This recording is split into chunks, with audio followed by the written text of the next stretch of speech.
Hey everyone, welcome back to another lesson here on the channel. Today we're going to be talking about the types of products that you want to avoid selling on Amazon. These are like specific whole categories of products that you should avoid, not just this exact product and this exact product. If you don't know what you're doing, you just randomly pick something based on the numbers. Some of these might seem appealing, but I'll tell you for sure they are not, and some of them could even lead to your account getting closed. So be sure to look out for those. I'm going to be showing you what those are today.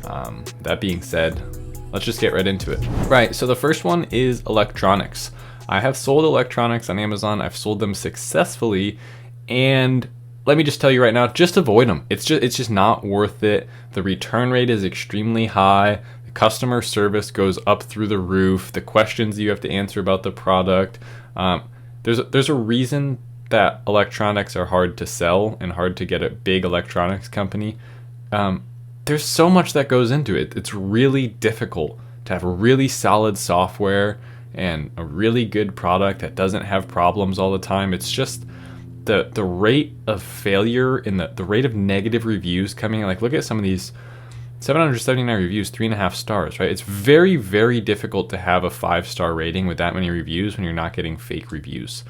I don't think I see a single 5-star rating on this page. It's something that not only beginners should stay away from, but I think almost everyone should stay away from. I don't see the point. I mean, we could leave it there. If the increased ridiculous customer service, bad ratings, and then high return rates didn't scare you off, I don't know what will. But with that being said, that's pretty much why I don't sell electronics. Like I said, it's not like I'm just like saying this. I have sold them in real time, and usually what happens is, back in the day, I'd sell some, get a couple fake reviews, and then electronics can be easy to sell because a lot of people either avoid them, or you can slide into these niche electronics categories where if you have the right product at the right price, it'll sell like crazy. But as soon as it gets to a certain point, those negative reviews start coming in, and the customer service starts getting difficult.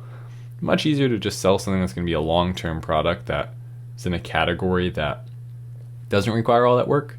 It's like when there's easier paths to take that aren't as difficult, why go down this one? There's virtually no upside. So let's move on to the next category of products you should stay away from. This is one that I've never really heard anyone talk about. It's something that I kind of came across myself. Like right when I started, I heard about like don't sell electronics, and that kind of makes sense. And then I still tried it anyway because I was like, well, if everyone says don't do it, it might be a good opportunity. It's really not. Candle making kit. This is not just like don't sell candle making kits. This is don't sell products, in my experience, that come with, I say over really 5 pieces, but like I hate huge bundles. So we see 83 pieces, 100 pieces. Start getting into a similar issue with the electronics is like there's a lot that goes into it and a lot that can go wrong.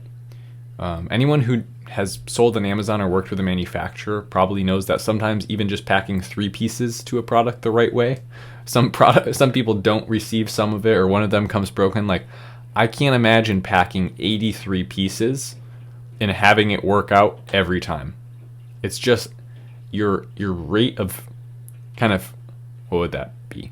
Like your rate of just bad product or like missing inventory is going to go through the roof on this. And also, that's like just a logistical error. But one of the biggest things and one of the biggest reasons I don't like selling these kind of products is because the differentiation and the ability for people to pick out what's different about your product becomes very difficult.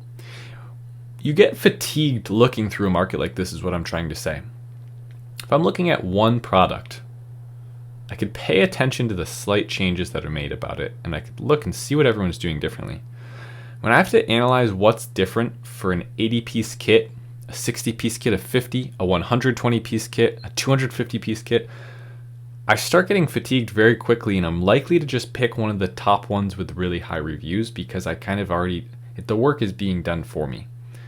In essence, you're straining, the customer's strained to make a choice because of having so many choices, that when you put in a new, like, oh, I'm going to make a 300-piece kit, seeing what's really different about your kit, and it's like, okay, wait, they have 15 of those instead of 6 of those, and there's a lot that goes into that that it doesn't really work. I've made, the biggest kit I made I think was 38 pieces on something, and it didn't do well. I had easily the best product in the market, but again, people just got fatigued and bought the one that even had less pieces for a similar price that was just had a ton of ratings.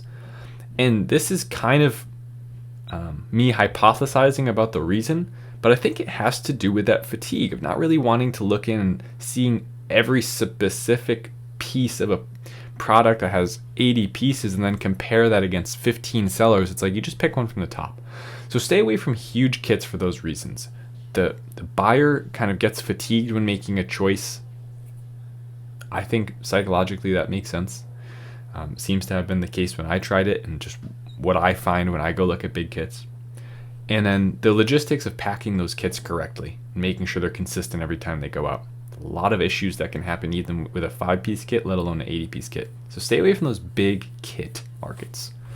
And then lastly, we have lockpicking kit. Now this stands for more than just lockpicking kit. This stands for restricted products in general. This is just a general reminder that I wanted to put in this video to look up whether a product is restricted or not before you sell it. And eventually you'll just know kind of what screams restricted. Put it this way, if the product is used for like something sketchy, it's probably restricted. Like another one would be like fake money, right? Prop money. You can't sell counterfeit money on Amazon, right? It's like ridiculously realistic looking money. People get away with it all the time. And you're thinking, well, Paul, why, if it's restricted, why is there pages and pages of them still here? Amazon can't keep up with the number of people that are trying to list these products.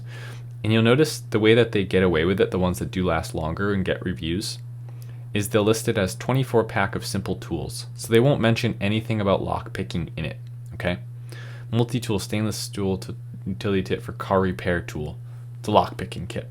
So you notice none of these say lock picking kit. It'll never say that because that term is flagged as restricted. Household tool, 22 pieces picking, including professional pick set kit, right? So there's nothing about a lock in there. They don't want to get ranked for that because Amazon will just take them down right away. These will sell incredibly well. So people will buy them and people will list them. That's not what you should build your brand around, and it's definitely not a sustainable place to list. Like I said, prop money, lock picking kits. Another one that we could throw in there is like things that have extreme liability issues, like some kind of like extreme acid, right? Like you wouldn't want to sell something that could really hurt someone in a significant way. Like keep your liability down and definitely don't sell things that are restricted. But with that being said, those are the 3 main areas that I try and avoid really quickly.